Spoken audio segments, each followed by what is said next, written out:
अब है हमारा क्वेश्चन नंबर 6 तक मैंने आपको बताया था, अब क्वेश्चन नंबर 7 है, 7 को छोड़ दो, ठीक है, 7 को बाद में बताऊंगी।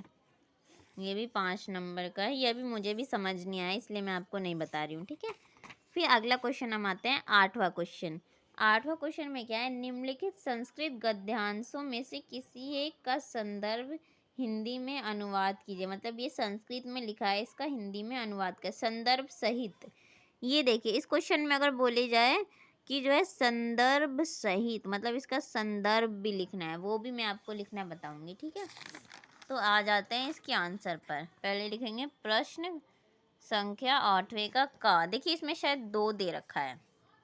पहले तो ये का दिया है, एक ये हमें दिया है क्वेश्चन, और अथवा में एक ये दिया है, मतलब एक तो इसमें और इसमें से कोई एक करना है, ठीक है। मैं ये इसका आपको आंसर बताऊंगी, ठीक है।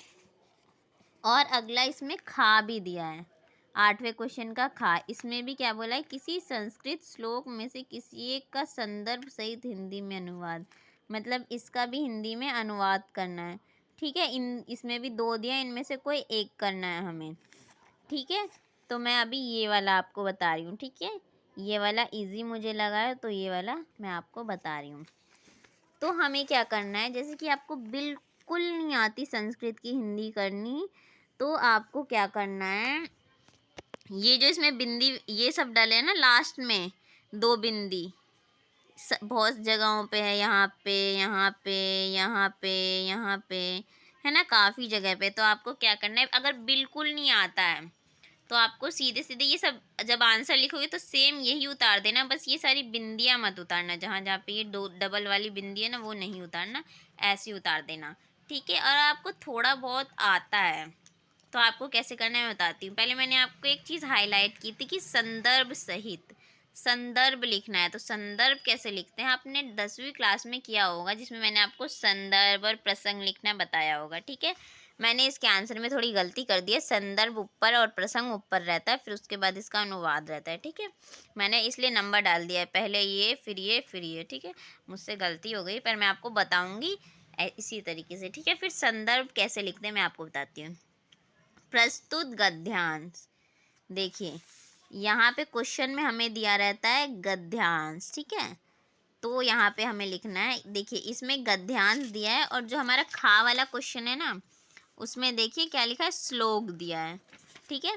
तो गद्यांश, तो हम यहाँ पे लिखेंगे प्रस्तुत गद्यांश हमारी पाठ्य पुस्तक हिंदी के पाठ पाठ का नाम, ठीक है। पाठ का नाम पूछा है, पाठ का नाम भी आप कैसे याद करोगे, कम से कम 7 या 8 चैप्टर हैं, ठीक है, इस वाले में।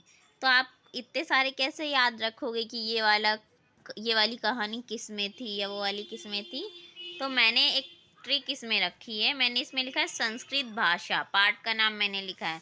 अब मुझे खुद भी नहीं पता है कि इस बुक में इस पाठ का नाम क्या है, पर मैंने ट्रिक से लिखा है, आपको भी ऐसे ही लिखना है क्योंकि इतने सारे आप याद कर ही नहीं पाओगे, ठीक है। तो ये वाला मैंने लिखा था, इसमें ना संस्कृत बहुत जगह आ रहा था, हिंदी संस्कृत, हिंदी हिंदी संस्कृत, ठीक है। तो मैंने क्या किया, इस चैप्टर का नाम मैंने कर दिया संस्कृत भाषा, ठीक है। इस तरीके से आप हिंदी भाषा संस्कृत भाषा इस तरीके से कर देना, ठीक है। तो मैंने लिख दिया संस्कृत भाषा से लिया गया, मतलब प्रस्तुत गद्यांश हमारी पाठ्य पुस्तक हिंदी संस्कृत के संस्कृत भाषा से लिया गया, ठीक है। अब इसका प्रसंग, प्रसंग में क्या बताते हैं हम, प्रसंग में जो है इस कहानी का छोटा रूप, मतलब इसमें मेन चीज़ हमने इस कहानी में मेन चीज़ है क्या वो इसमें बताते हैं। तो इसमें इस पार्ट में हिंदी और संस्कृत भाषा के बारे में बताया गया है ना, ठीक है। जैसे मैंने आपको बताया इसमें हिंदी संस्कृत भाषा इसके बारे में, ठीक है। तो अब हम इसका अर्थ कैसे लिखते हैं, मैंने लिखा है थोड़ा अपने तरीके से, मुझे भी पूरी तरीके से संस्कृत नहीं आती है, ठीक है। तो क्या है, हिंदी संस्कृत अंगण भाषानु अस्सी समान अधिकार आसीद, मतलब मैंने कहा है हिंदी संस्कृत भाषा दोनों का समान अधिकार है, ठीक है। मैंने लिखा है हिंदी और संस्कृत भाषा दोनों का समान अधिकार है। फिर अगला है हमारा हिंदी हिंदू हिंदुस्तान मुथने आने निरंतर प्रयत्न करो। तो मैंने लिखा है हिंदी हिंदुस्तान में निरंतर चलता है, ठीक है। मुझे ये समझ आया, मैंने ये लिख दिया। फिर है शिष्येव देश समाज च नवीन प्रकाश उदय, नवीन मतलब नया, प्रकाश उदय हुआ, इस तरीके से, ठीक है। तो ये क्या है, शिष्य देश, तो मैंने लिखा शिक्षित देश समाज में नवीन प्रकाश फैलाता है, ठीक है, ऐसे मैंने लिख दिया। फिर यह है अतः श्री मालवीय वाराणस्या काशी हिंदू विश्वविद्यालय स्थापना करोत।